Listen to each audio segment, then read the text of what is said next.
Indian premier ലീഗിന്റെ കലാശപ്പോര് വേദി Chennai Chepauk stadium. May 26 നടക്കുന്ന ഫൈനലിന് ആദ്യ ടീം എത്തിക്കഴിഞ്ഞു. ആദ്യ ക്വാളിഫയറിൽ സൺറൈസേഴ്സിന് എതിരാളികൾ കൊൽക്കത്ത നൈറ്റ് റൈഡേഴ്സ്. അനായാസമായിരുന്നു കൊൽക്കത്തയുടെ വിജയം. വെടിക്കെട്ട് ബാറ്റർമാരാൽ നിറഞ്ഞ സൺറൈസേഴ്സ് തുടക്കം മുതൽ തകർന്നടിഞ്ഞു. മിച്ചൽ സ്റ്റാർക്കിന്റെ തിരിച്ചുവരവ് അവിശ്വസനീയമായി. ഫിൽസോൾട്ടിന്റെ അഭാവം റഹ്മാനുള്ള ഗുർബസ് പരിഹരിച്ചു. ടൂർണമെന്റിൽ ഉടനീളം സന്തുലിതമായ ടീം. ഗൗതം ഗംഭീർ കയ്യടികൾ വാങ്ങി. എന്നാൽ ഇനിയും അറിയാത്ത ഒരു താരമുണ്ട്. കൊൽക്കത്തയെ മുന്നിൽ നിന്ന് നയിച്ച നായകൻ, പർപ്പിൾ പടയുടെ ശ്രേയസ് അയ്യർ. 2018 ഡൽഹി ക്യാപിറ്റൽസ് ടീം ക്യാപ്റ്റനായി നിശ്ചയിച്ചത് ഗൗതം ഗംഭീറിനെ. ആദ്യ 6 കളികളിൽ 5ലും തോറ്റു. അതിലേറെ മോശമായി ഗംഭീറിന്റെ പ്രകടനം. അപ്പോൾ ടീം മാനേജ്മെന്റ് ഒരു തീരുമാനമെടുത്തു. ഗംഭീറിന് പകരം ശ്രേയസ് അയ്യരെ നായകനാക്കി. ഡൽഹി ജയിച്ചു തുടങ്ങി. ആ സീസണിൽ അത്ഭുതങ്ങൾ സൃഷ്ടിക്കാൻ ഡൽഹിക്ക് കഴിഞ്ഞില്ല. എന്നാൽ 2019 ശ്രേയസിന്റെ ടീം പ്ലേ ഓഫ് കളിച്ചു. നിർണായക മത്സരത്തിൽ ചെന്നൈയോട് തോറ്റു പുറത്തായി.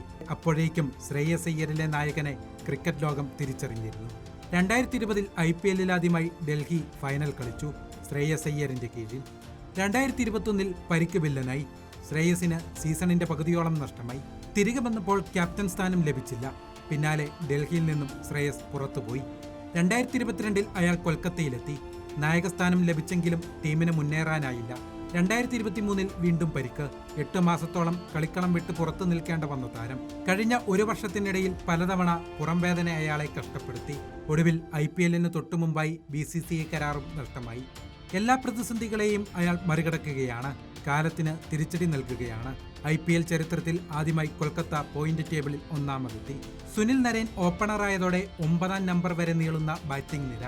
മാറി മാറി ഉപയോഗിക്കാൻ കൈനിറയെ ബൗളർമാർ. സ്റ്റാർക്കിന്റെ പേസിനടി കിട്ടിയാൽ സ്ലോവറുമായി റസ്സലെത്തും. നരേന്റെ സ്പിന്നിനെ നേരിട്ടാൽ മറുവശത്ത് വരുൺ ചക്രവർത്തിയുണ്ട്. വെങ്കടേഷിന് ബാറ്റിംഗ് പിഴച്ചാൽ ശ്രേയസ് തിളങ്ങുമെന്നുറപ്പ്.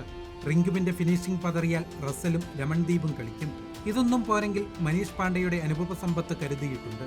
IPL കിരീടത്തിന് കൊൽക്കത്തയ്ക്ക് ഇനി ഒരു ജയം മാത്രം മതി.